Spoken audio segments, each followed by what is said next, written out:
Bonjour à toutes et à tous, bienvenue sur ce webinaire dédié aux bons réflexes et aux erreurs à éviter sur Kiso Forms. Vous êtes près de 500 inscrits et on va passer ensemble les 45 prochaines minutes au cours desquelles je vous donnerai une vingtaine d'astuces un petit peu pour vous faciliter la vie sur Kiso Forms. Nous sommes en live, mais un replay vous sera également proposé et vous sera envoyé à la fin de cette présentation pour revisionner tout simplement la présentation ou la partager avec vos collègues. Alors, commençons par les présentations. Je m'appelle Bastien, je suis chargé de support chez Kiseo. Je suis donc en charge d'accompagner les clients et les utilisateurs à travers la solution Kiseo Forms et je fais partie donc de l'équipe support. Je serai accompagné par ma chère collègue, j'ai nommé Priscilla. Priscilla qui sera en charge des questions et du chat lors de ce webinaire. Alors, petite précision concernant le chat et les questions. Le chat sera exclusivement dédié à nous faire remonter d'éventuels problèmes techniques que vous pourriez rencontrer. Si vous étiez amené à ne plus m'entendre ou à ne plus me voir, merci de nous en faire part. Sur le chat, on pourra réagir le plus rapidement possible. En ce qui concerne les questions, vous avez un espace dédié aux questions en bas à droite. Donc, n'hésitez pas à les poser tout au long de la présentation, sachant que de toute façon, on dédiera 10-15 minutes en fin de présentation pour y répondre. Dernière chose sur les questions, je vous demanderai de poser des questions exclusivement donc, qui sont en lien avec la présentation. Et vous verrez également sur l'outil questions que vous avez une petite option à gauche de vos questions qui vous permet d'incrémenter une série. Voilà, ça va servir dans la mesure où si vous voyez une question que vous vouliez poser qui est déjà posée, ajoutez un petit +1, ça nous aidera à donner un ordre de priorité pour y répondre. Alors Priscilla, elle est responsable du pôle consulting. Le pôle consulting dont je fais également partie est en charge du conseil, de l'accompagnement et surtout de la formation client sur Kiseo Forms. Alors on va commencer avec quelques chiffres sur la communauté Kiseo Forms.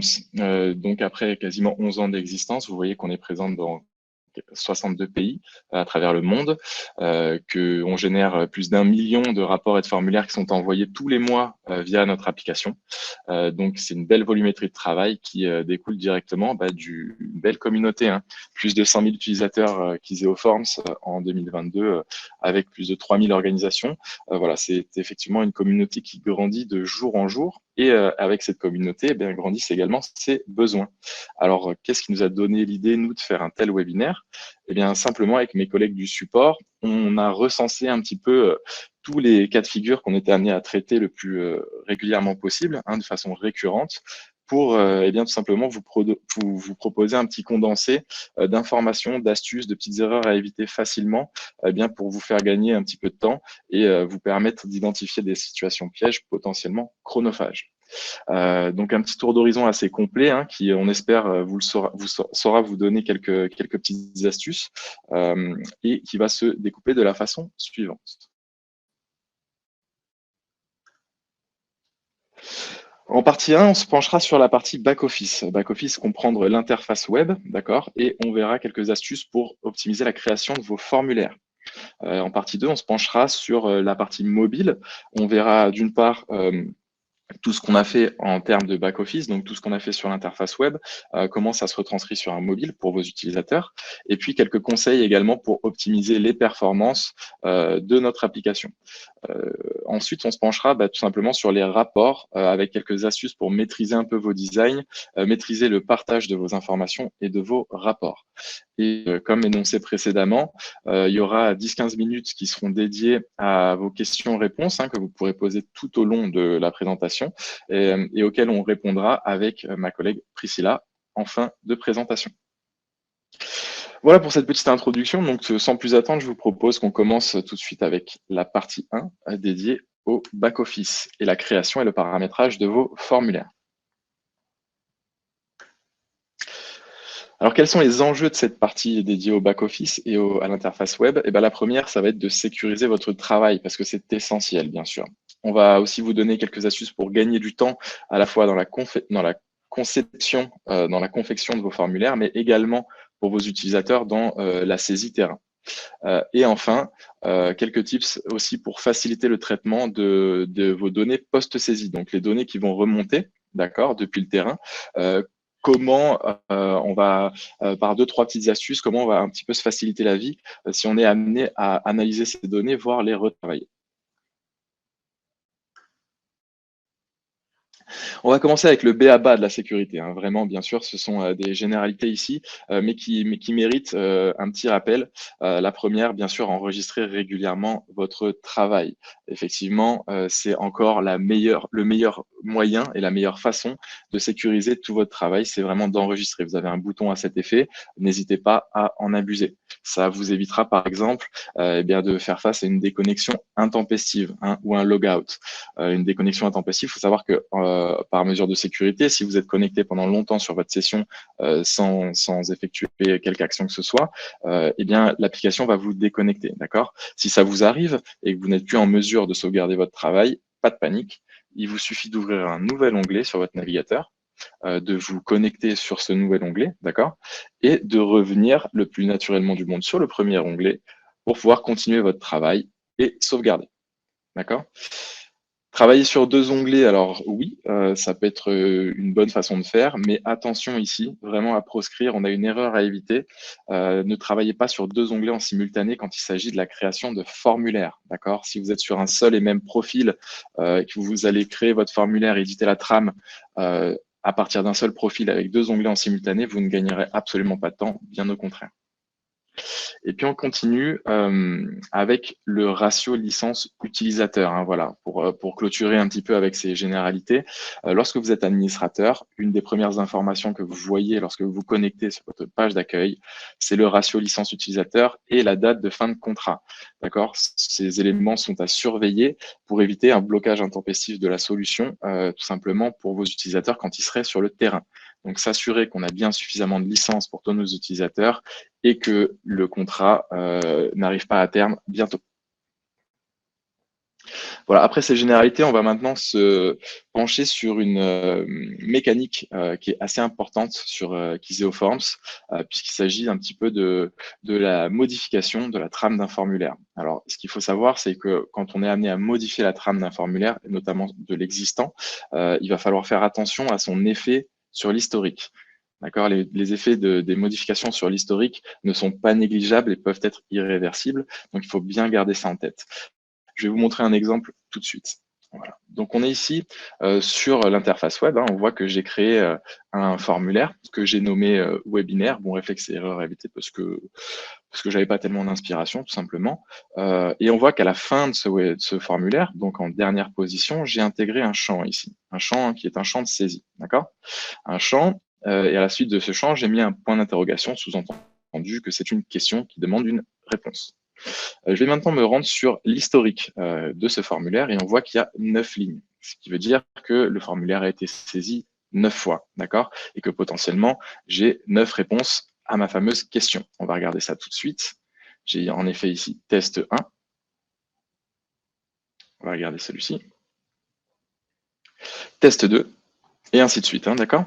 Ben, on va regarder maintenant. On constate que les réponses à cette question test sont bien remontées sur le serveur et sont bien sauvegardées. On va regarder maintenant, pour les besoins de ce webinaire, je vais bien, tout simplement supprimer le champ test. Voilà qui est fait. J'enregistre, hein, bien sûr. Petit rappel du premier point. Une fois que mon formulaire est enregistré, je vais me rendre sur l'historique et je vais rafraîchir l'historique. Et on va rouvrir les mêmes données. Et là, on s'aperçoit bien, que le champ de test ainsi que la réponse qui était pourtant remontée sur le serveur ne sont plus présents, d'accord? Donc, ce qui revient à dire, en fait, pour clôturer ce petit point, lorsque vous allez faire des modifications sur de l'existant, sur la trame, et notamment une suppression sur un champ, assurez-vous de ne plus en avoir besoin de ce champ, mais surtout, c'est primordial, assurez-vous de ne jamais en avoir eu besoin auparavant. Voilà, et là, vous pourrez supprimer tranquillement. Si ce n'est pas le cas, on vous conseille vraiment de rendre ce champ tout simplement invisible, ce qui sera transparent pour votre utilisateur, mais qui laissera l'historique de votre formulaire inaltéré. On va se pencher maintenant sur un champ en particulier, puisqu'il s'agit du champ séparateur. Et on voit que ce champ séparateur a plusieurs avantages. Il va nous aider à la fois dans l'esthétisme, mais également dans l'ergonomie de notre formulaire. Et on va regarder ça tout de suite. On repart du coup sur mon formulaire qui est ici, et on distingue très rapidement, d'un point de vue visuel, ces champs-là qui sont grisés, qui sont les fameux champs séparateurs. On voit qu'il y en a plusieurs ici et en fait, ce qui va se passer, c'est que ces champs séparateurs vont nous permettre déjà de nous repérer visuellement, dans la trame de notre formulaire, surtout si on est sur une trame qui est très, très longue, imposante, et du coup, qui vont nous permettre de chapitrer et de structurer notre travail. D'accord? Ça, c'est une première chose. D'un point de vue esthétisme, on va pouvoir gérer leur taille et leur couleur pour s'y repérer d'autant plus facilement lorsqu'on sera sur l'utilisation, lorsqu'on sera sur le remplissage côté mobile, ce qu'on verra tout à l'heure. Et on voit également que j'ai même intégré des petits émoticônes ici, parce que c'est toujours plus sympa d'avoir ce genre de rendu, et parfois c'est plus parlant qu'un titre, tout simplement. Donc ça, c'était pour la partie un petit peu esthétisme de ces champs séparateurs. On va regarder maintenant comment on peut gagner du temps grâce à eux, et plus particulièrement grâce aux conditions de visibilité. Ce qu'il faut savoir, c'est qu'une condition de visibilité qui est configurée pour ce séparateur sera également effective pour tous les champs du dessous qui sont ici, qui dépendent de ce séparateur. Un petit exemple ici. J'ai ici un champ, une case à cocher. Le contact accepte de répondre à l'enquête. D'accord? Donc, sous-entendu, si le contact coche cette case, on va afficher l'enquête. L'enquête qui est ici, je vais me rendre sur mon séparateur. D'accord? Et on va regarder dans les conditions de visibilité. J'ai bien effectivement une condition qui est ici, qui est directement liée à notre case à cocher. D'accord? Si je regarde maintenant l'ensemble des champs qui sont sous ce séparateur, on voit que la même condition de visibilité a été créée sur ces champs-là. D'accord? Donc, ça peut vraiment faire gagner du temps plutôt que d'aller conditionner des visibilités sur chaque champ au cas par cas. Vous pouvez grouper votre travail. Par contre, attention, deux choses. La première, c'est qu'il faut rester bien ordonné, d'accord, bien rigoureux. La deuxième, c'est que lorsqu'on va instaurer une condition de visibilité via un séparateur, eh bien, tout simplement, ça va écraser les conditions de visibilité qui sont déjà en place, d'accord. Elle va pas s'ajouter à l'existant, elle va remplacer l'existant. Voilà pour le champ séparateur. Et puis, on va continuer avec une autre typologie de champ. Il va s'agir du champ choix et du champ liste. Alors, comment déjà distinguer les deux? On voit ici que j'ai deux questions. Êtes-vous satisfait par l'application Kiseo Forms, qui est ici, qui propose 3 éléments de réponse, qui est un champ choix? Et êtes-vous satisfait par les nouvelles fonctionnalités de l'application? Pareil, avec 3 éléments de réponse, qui est un champ liste. Alors, comment faire le distinguo entre les deux? Simplement, on va favoriser un champ choix lorsqu'on a peu d'éléments de réponse. Pourquoi? On verra tout à l'heure sur le mobile qu'un champ choix va vous proposer les éléments directement sous l'intitulé. À contrario d'un champ liste qui vous forcera à cliquer d'abord sur le champ pour vous proposer les éléments de réponse. D'accord? Donc, potentiellement plus rapide de faire appel à un champ choix lorsque vous avez peu d'éléments parmi lesquels il faut choisir. Par contre, le champ liste, son intérêt, lui, ce sera vraiment qu'on va pouvoir déjà restituer un grand nombre d'éléments de choix, mais surtout, on va pouvoir lier ce qu'on appelle une liste externe, qui sera faite via Excel ou directement via l'application. Mais on va être en mesure de lier ici, là, des fichiers Excel qui vont pouvoir générer un grand nombre de choix et des listes imposantes. Voilà, on peut s'apercevoir rapidement que je me suis pas contenté de mettre. Donc, on voit plusieurs choses. La première, c'est que j'ai préféré mettre des petits emojis, comme je l'avais fait dans mes séparateurs. J'ai préféré mettre des petits emojis comme éléments de réponse parce que parfois, tout simplement, c'est plus intuitif, c'est plus rapide et puis c'est tout simplement plus sympa pour l'utilisateur de mettre des petits emojis plutôt que des phrases. D'accord? Et deuxième chose, on voit que je me suis pas contenté de mettre 3 éléments de réponse, que ce soit dans le champ liste ou dans le champ choix, mais qu'à chaque fois, j'ai fait ce qu'on appelle, j'ai codifié mes choix, d'accord? Respectivement avec un A majuscule, un B majuscule, un C majuscule, et ça va avoir, c'est très important à faire, ça va avoir 3 avantages non négligeables. Le premier avantage, c'est le plus important. Eh bien, tout simplement, on va pouvoir, à partir du moment où on a codifié notre champ, on va pouvoir modifier l'intitulé sans altérer quoi que ce soit en termes de conditions de visibilité déjà existantes ou de balisage, d'accord? C'est-à-dire que si j'ai envie de remplacer ce petit smiley par un autre, ou par une phrase, ou par n'importe quoi, le référentiel pour mes balises et pour mes conditions de visibilité, c'est le A majuscule qui ne bouge pas ici, d'accord? Donc, on peut changer ça librement. La deuxième chose, et la troisième, c'est qu'on va pouvoir récupérer bien plus facilement cet élément en particulier pour l'intégrer soit dans un champ calcul, soit dans une balise. D'accord? Il y a certaines balises dans lesquelles on peut spécifier quel type de champ exactement, de quel type de champ il s'agit. Pareil pour un calcul. Et il sera bien plus simple de retranscrire un A majuscule qu'un emoji ou bien qu'un bout de phrase, tout simplement. D'accord? Alors ça, c'est voilà, c'est deux petites astuces qui vont vous permettre de gagner vraiment en clarté, en visibilité et surtout de sécuriser aussi un petit peu, de sécuriser ce qui est existant pour ne pas tout simplement chambouler le travail qui aurait été fait. On continue, on va se pencher maintenant sur les balises. Encore une fois, par souci d'organisation et de clarté, de visibilité, on voit que chaque champ va générer une balise qui lui est propre. Généralement, cette balise qui est ici, qu'on retrouve dans la partie aide, va être directement créée à partir de l'intitulé du champ au moment de l'enregistrement du formulaire. D'accord? Et donc, on voit ici que notre question « Êtes-vous satisfait par l'application Kizeo Forms ?» génère une balise « Êtes-vous satisfait par l'app ?» D'accord? Ce qui n'est pas franchement intuitif, ce qui n'est pas franchement pratique pour la retrouver. Là, en l'occurrence, on a deux questions. Donc, bien sûr, ça pose pas spécialement de problème, mais dans la mesure où on aurait une cinquantaine de questions et que 30 d'entre elles commenceraient par « Êtes-vous satisfait par ?» Là, on serait confronté à des problèmes, ce serait pas la même histoire pour nous y retrouver. Alors, comment on va faire pour travailler efficacement?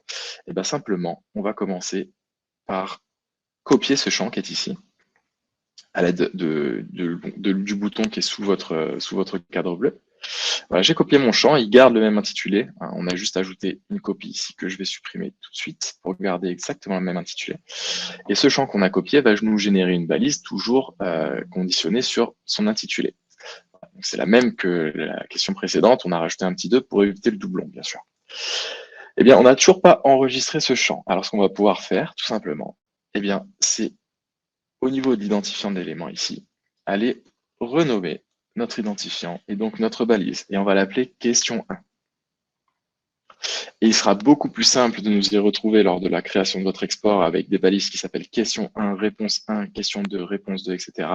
que des balises qui vous retranscrivent la moitié de votre intitulé.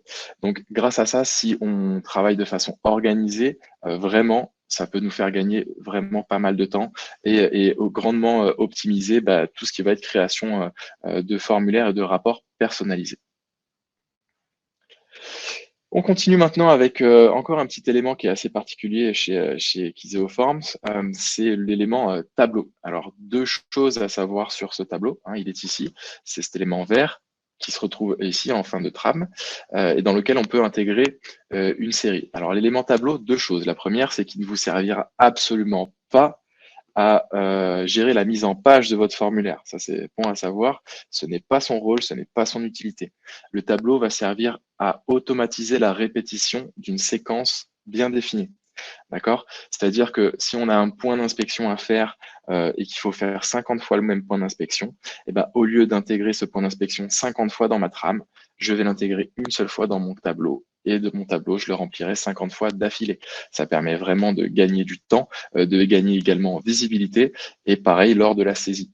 Voilà. Donc ici, j'ai fait d'une pierre deux coups. Je vous ai montré une petite astuce très rapidement. Dans ma séquence, j'ai mis une liste externe avec deux références. D'accord? Il faut savoir que la liste externe référentielle, c'est un outil assez puissant qu'on aime beaucoup chez Kizeo, mais qu'il n'est pas possible de sortir des références à partir du moment où la liste est à choix multiples. D'accord? Alors, comment on va faire si on a besoin de sortir des références de plusieurs éléments de cette liste? Eh bien, simplement, on va l'intégrer à un tableau avec ces deux références. On va la laisser en choix simple. D'accord? Et dans Avancer ici, on va venir empêcher la saisie de doublons parmi les choix de la liste dans un tableau. Ce qui fait qu'on va répéter en fait cette séquence du choix de notre liste et de la restitution de ces références. Voilà. Et puis du coup, on pourra choisir un petit peu tout ce qu'on veut dans la liste et avoir toutes les références correspondantes, ce qui peut nous faire gagner, encore une fois, du temps.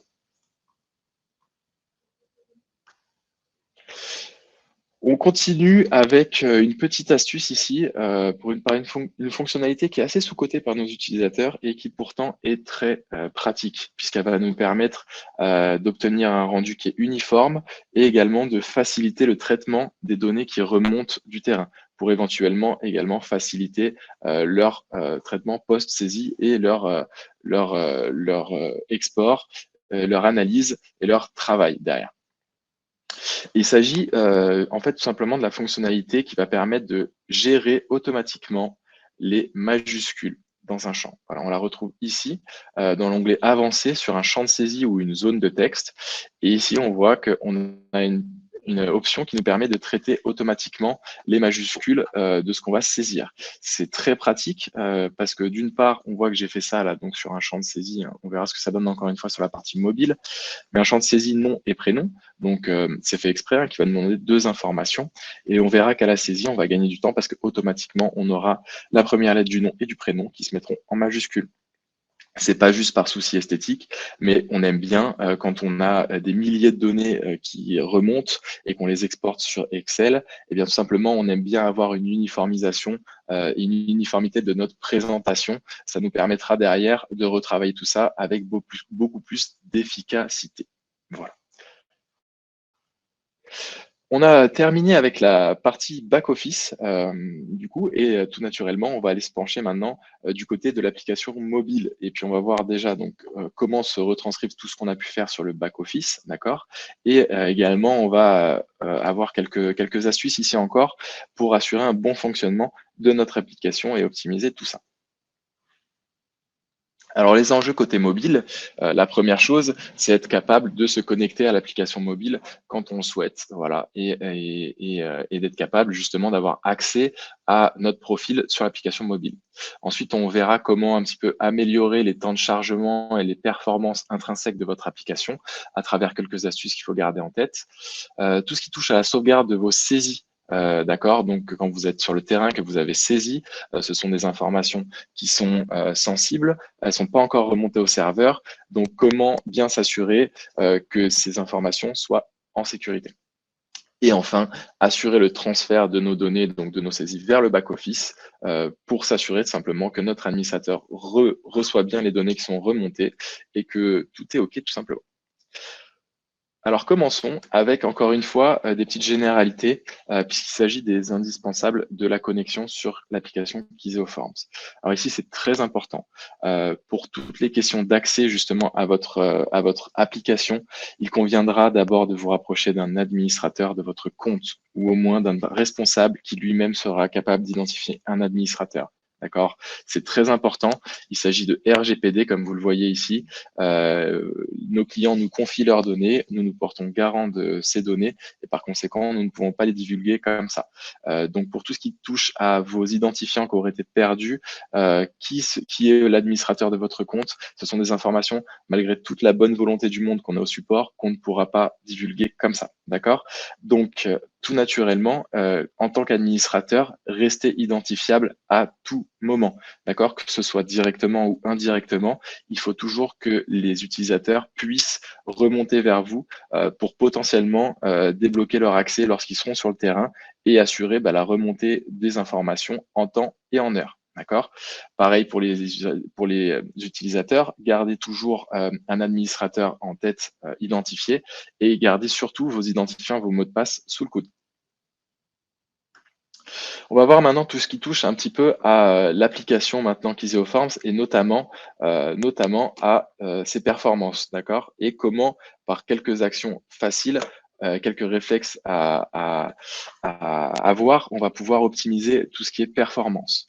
Alors la première chose, on va s'assurer toujours que lorsqu'on va travailler sur des données qui sont contenues dans notre application, et ben on va s'assurer de travailler sur la dernière version de ces données, d'accord? Je vais vous projeter tout de suite l'écran de mon téléphone que vous voyez ici. Voilà, donc on retrouve notre formulaire webinaire.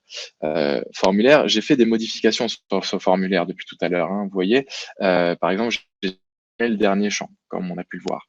Et bien, pour m'assurer que ces modifications sont bien prises en compte, première chose à faire, on va aller scroller l'écran franchement donc comprendre balayer l'écran du haut vers le bas, jusqu'à l'apparition voilà, de cette petite notification que vous voyez et qui atteste le fait que tout ce qui est à l'intérieur de mon application a été mis à jour. Je suis maintenant sûr de travailler sur la bonne version de mes données. D'accord.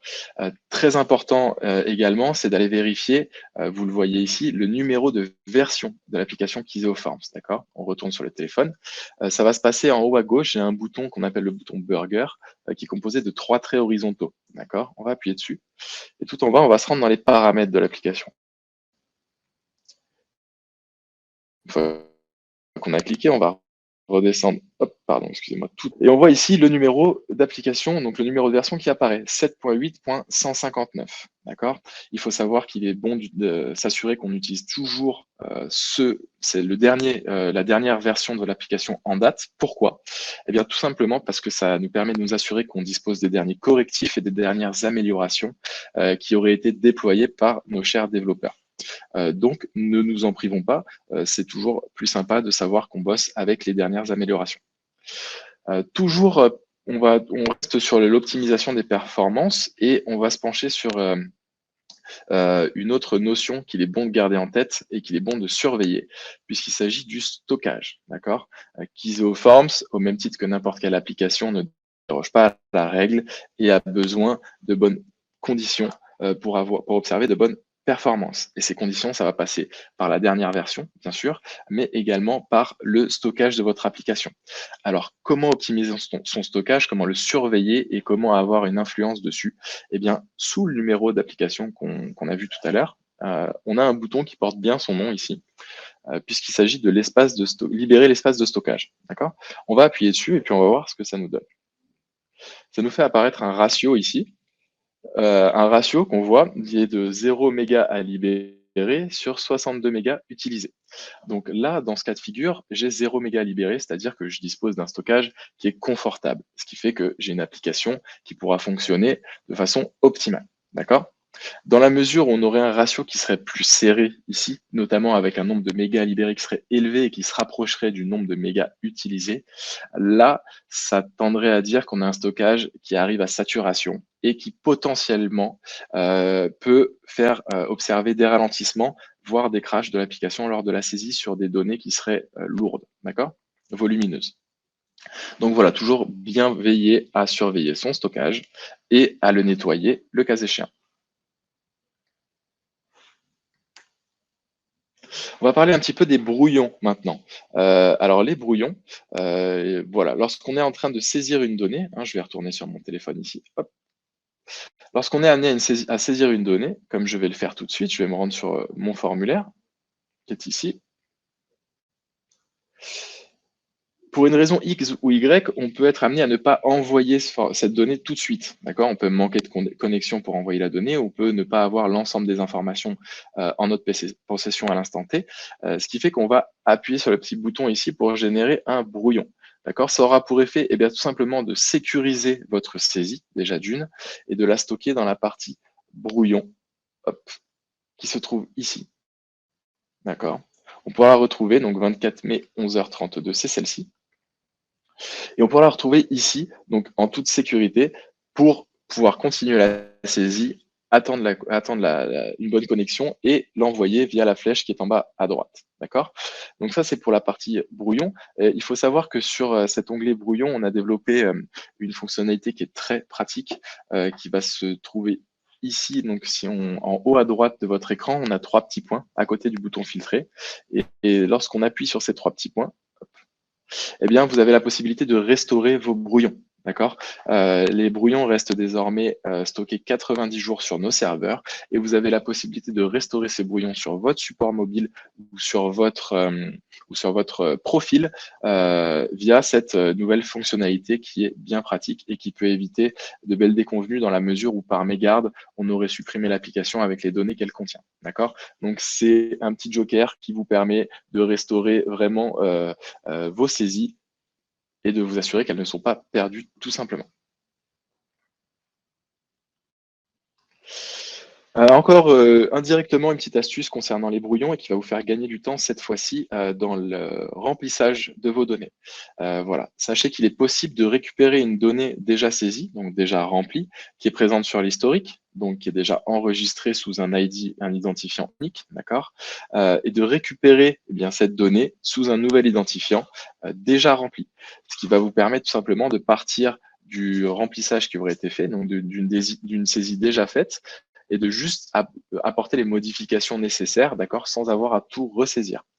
Alors pour ce faire, de retour sur le téléphone, on va se rendre dans les éléments envoyés ici. Et dans les éléments envoyés, on a deux options. On peut faire une recherche sur le serveur, hein, qui va dire qu'on va rechercher sur l'historique, ou alors rechercher sur cet appareil.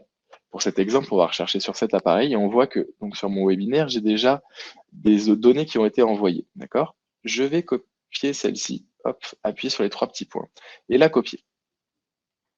Ça va ouvrir du coup ma donnée pré-saisie, d'accord?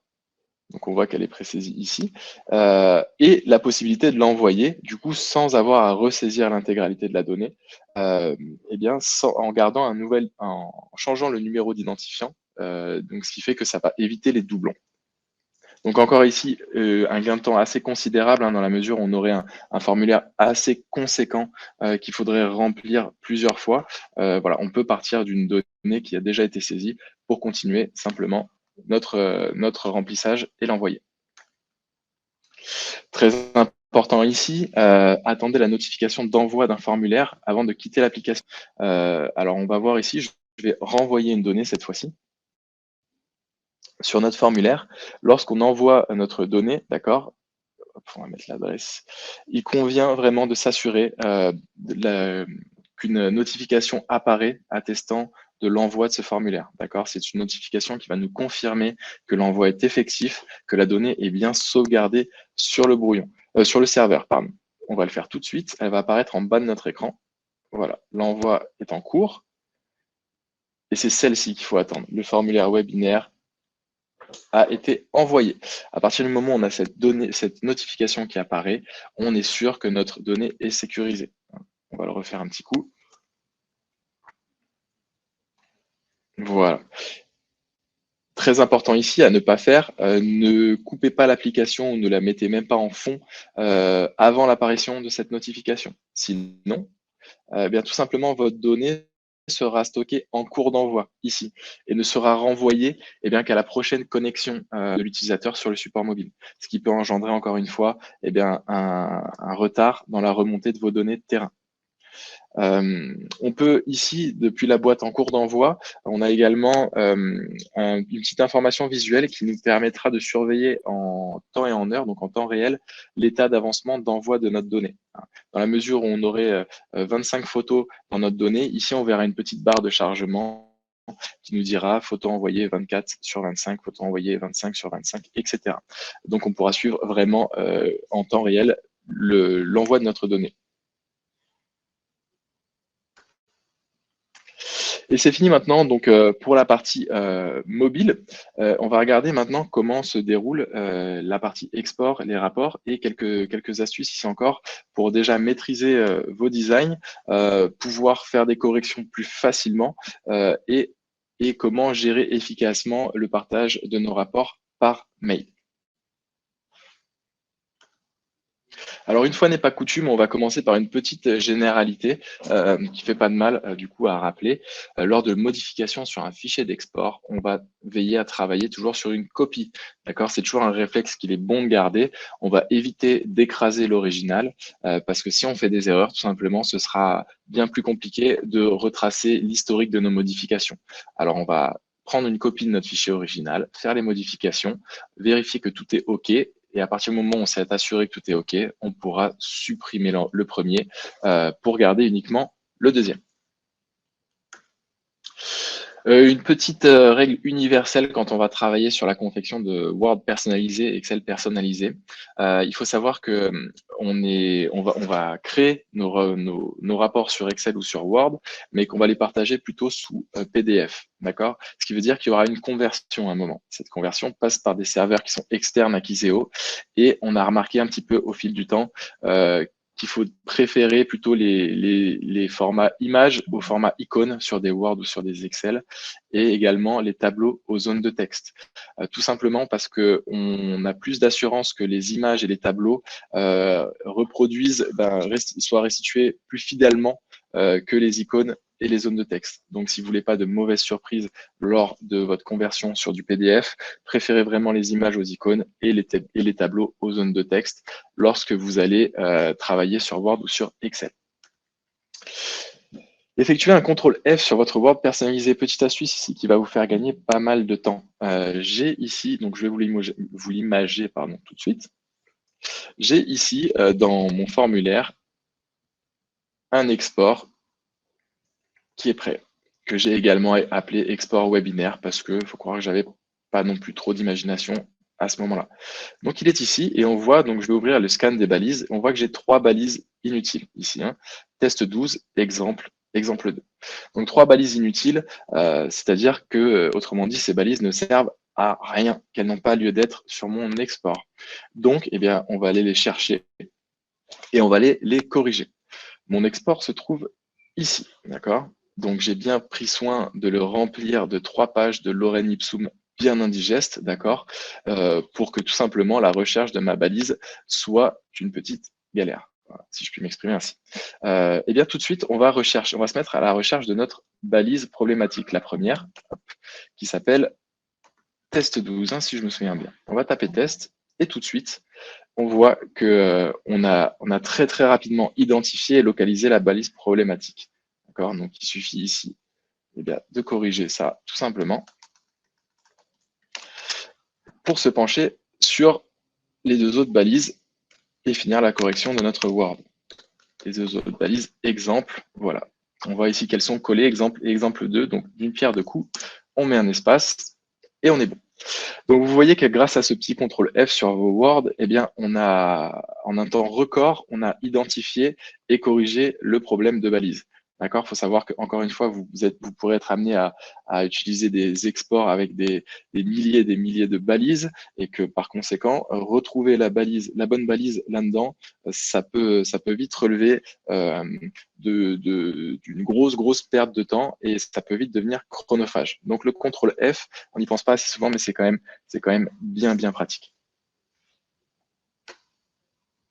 On va se concentrer maintenant sur la partie email, d'accord, et notamment donc qui va nous servir déjà à partager vraiment l'envoi de nos rapports personnalisés. Et pour ce faire, donc il y a 2 petites choses qu'il faut garder en tête lors des emails, notamment côté pièces jointes. On va voir ça tout de suite. Donc je me rends encore une fois sur mon formulaire webinaire. Je vais cette fois-ci dans les options ici. Donc c'est la roue crantée en haut à droite, hein. Oui. Donc dans les options, et je vais me retrouver dans les emails, d'accord? Dans les emails, on va se pencher cette fois-ci sur les pièces jointes. On voit que j'ai 3 scénarios d'email, 3 scénarios d'email qui sont configurés ici. Donc l'email 1, qui dispose de 5 types de pièces jointes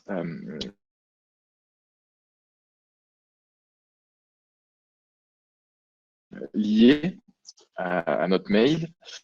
Et on voit qui va nous générer une petite notification comme quoi, Zeoforms, on ne déroge pas à la règle, un mail trop volumineux ne partira pas. D'accord? Donc ici, avec 5 types de pièces jointes liées, on vient nous dire, attention, peut-être que votre mail ne partira pas. Alors comment on va faire? Eh bien, tout ça. Autant de c'est pourquoi j'ai ici mon email 1 avec mes 5 pièces jointes qui me génèrent cette notification.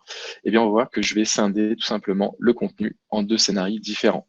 L'email 2 n'en contiendra que 3 et ne me fait remonter aucune notification. L'email 3 contiendra les 2 autres et ne me fait remonter aucune notification. Ce qui fait que l'email 2 et l'email 3, je peux être tranquille, eh bien, les mails partiront avec leurs pièces jointes. L'email 1, en fonction de la typologie et du volume de nos pièces jointes, c'est pas dit qu'ils partent. D'accord? Donc bien garder ça en tête.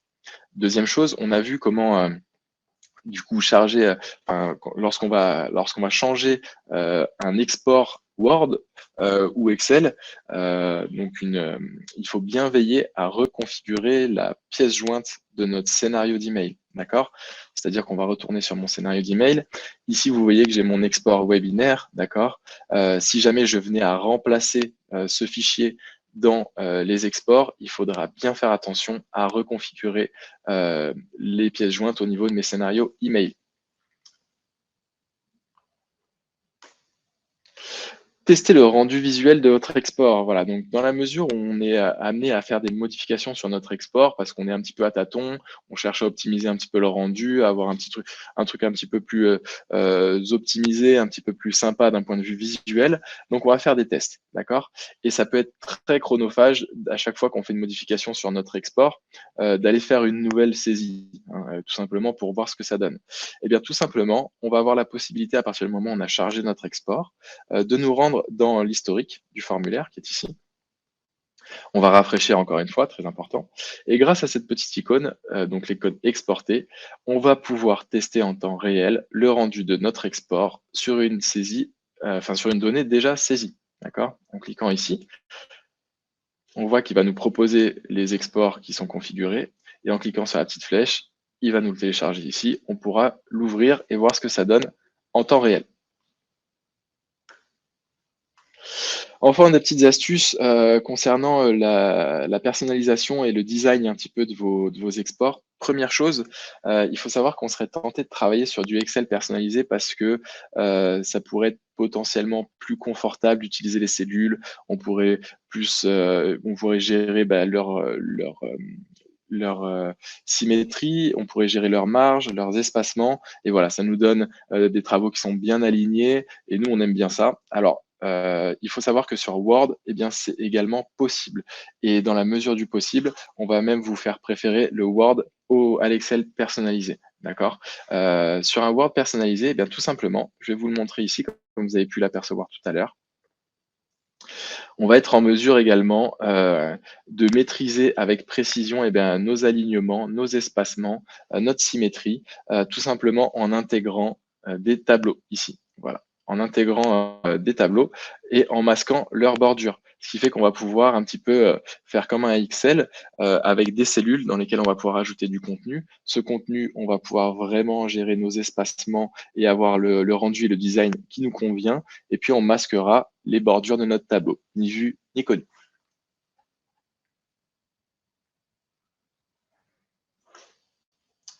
Enfin, pourquoi on va préférer le Word personnalisé à l'Excel personnalisé? Eh bien, tout simplement, pour une raison non négligeable, c'est parce que ça va vous permettre d'utiliser les balises blocs. Les balises blocs, c'est un outil qui est très puissant sur Kiseo Forms et qui vous permettra de pouvoir agir avec précision sur les parties de votre export qui doivent s'afficher ou se masquer en fonction de telle ou telle condition de votre formulaire, d'accord? Donc, on va utiliser les balises blocs pour masquer une partie de notre export en fonction de conditions précises, d'accord? Et il faut savoir que les balises blocs fonctionnent avec des opérateurs mathématiques. C'est-à-dire que la balise bloc va avoir un rendu intrinsèquement qui va être binaire. Soit le champ est rempli, on affiche, soit le champ n'est pas rempli, on masque. D'accord? Eh bien, on va pouvoir un petit peu augmenter le pouvoir qu'on a là-dessus et avoir plus de précision sur ce qu'on va pouvoir afficher ou pas. Et surtout, les précisions sur les conditions d'affichage de nos champs. Et grâce à ça, et pour ce faire, pardon, on va utiliser justement les opérateurs des balises blocs. Donc, on les voit, ils sont listés ici. Vous les retrouverez dans les tutoriels et qui vous permettront justement d'avoir une influence bien plus efficace avec du égal, du plus petit ou égal. Et vous pourrez vraiment faire des règles personnalisables.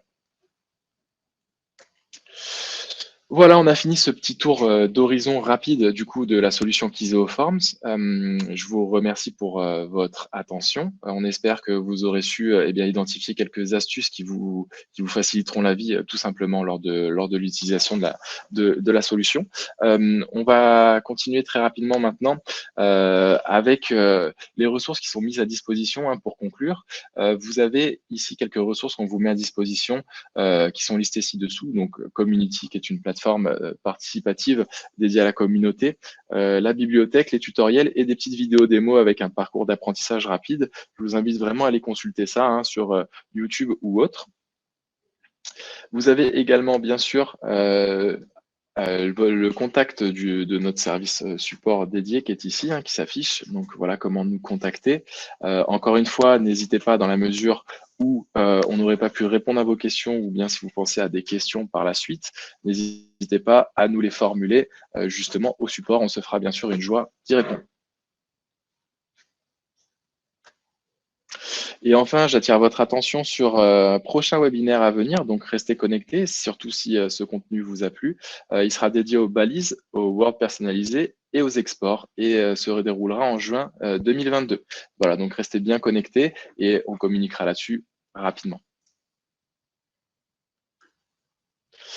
Voilà, il est temps, c'est l'heure des traditionnelles questions-réponses. Donc, ma chère collègue Priscilla est ici avec moi et m'a rejoint. Et bonjour, je m'incruste. Bonjour Priscilla. Merci de ta présence.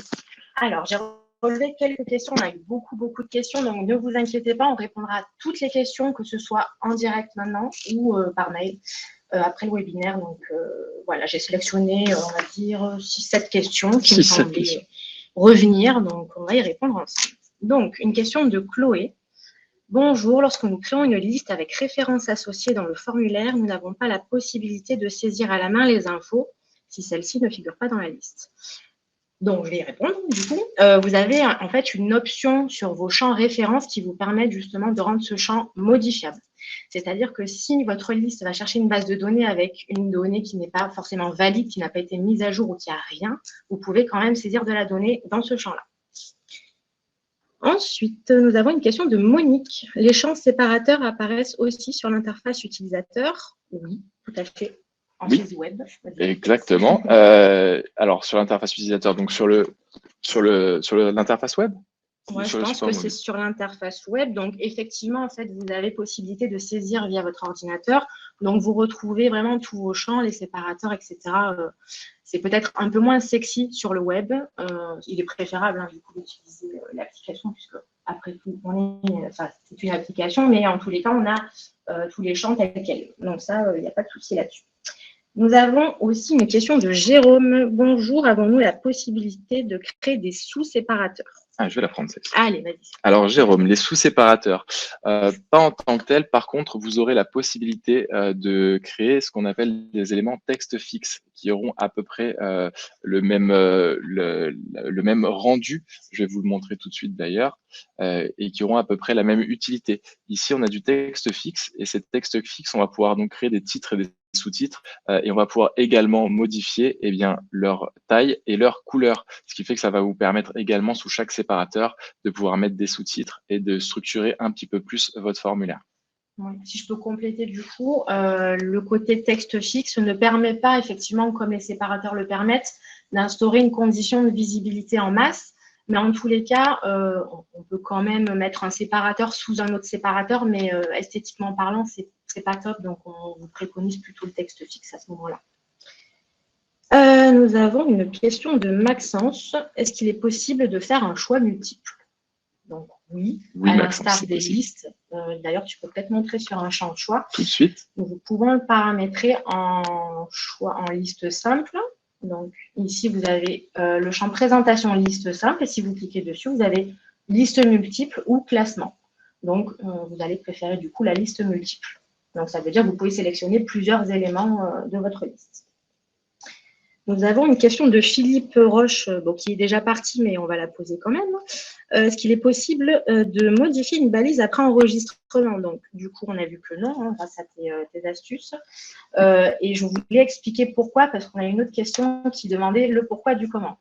Donc, l'idée, en fait, de figer les balises, c'est justement pour éviter les déconvenues, parce que, on le sait, un formulaire, c'est évolutif, on est tenté de le modifier. Et on ne pense pas forcément aux conséquences qu'il va y avoir sur les rapports personnalisés. Donc, on préfère les figer et que vous soyez conscient qu'il faille remplacer la balise plutôt que vous fassiez plein de modifications et qu'à l'issue de tout ça, vous ne fassiez pas attention au Word. Donc, on a pris ce parti pris-là pour éviter en fait les erreurs. Donc, c'est le contre-coup aussi de ces balises-là. Donc, voilà, vous pouvez utiliser l'astuce de Bastien. J'imagine qu'on ne modifie pas son formulaire tous les jours non plus, ou en tous les cas, voilà, vous avez quand même des petites astuces pour le faire et pour ne pas être embêté sur le Word par la suite. Et du coup, on a une question à laquelle tu as répondu dans ton astuce 5, donc on ne va pas forcément la poser, enfin si on va la poser. Nous souhaitons faire des essais pour vérifier la mise en page du Word. Doit-on à chaque fois remplir le formulaire? Donc, je vais le répéter parce que c'est vrai qu'on a tendance à vouloir faire une nouvelle saisie pour tester. Quand vous actualisez en fait votre rapport personnalisé, que vous le réinsérez dans Kiséoforms, vous pouvez récupérer une ancienne donnée. C'est rétroactif. Donc, vous n'êtes pas obligé à chaque fois de saisir une nouvelle donnée, de renvoyer l'email, de vérifier la pièce jointe, etc. Vous faites votre modification, vous allez dans l'historique, vous cliquez sur exporter et vous vérifiez votre Word directement. Et pour terminer, une question de Vincent. Est-ce qu'il est possible de limiter le poids maximal d'un enregistrement, notamment pour la prise de photos?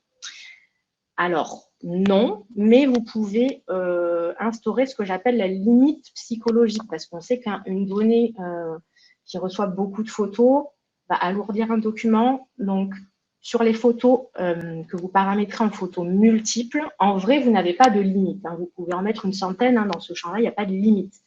Moi, je vous conseille de mettre dans le titre photo avec entre parenthèses 3 maximum. C'est la limite psychologique. En vrai, on pourrait en mettre 4, 5, etc. Et c'est pour vraiment, j'allais dire, interpeller l'utilisateur et lui dire, voilà, ne mets pas plus de 3 photos. De toute façon, j'en veux que 3. Et au moins, ça vous permet aussi de pas y aller à fond sur les photos, parce que forcément, hein, plus il y en a et plus c'est lourd, et moins ça passe, le mail s'envoie. Donc, voilà. Maîtriser le poids de votre donnée. Voilà.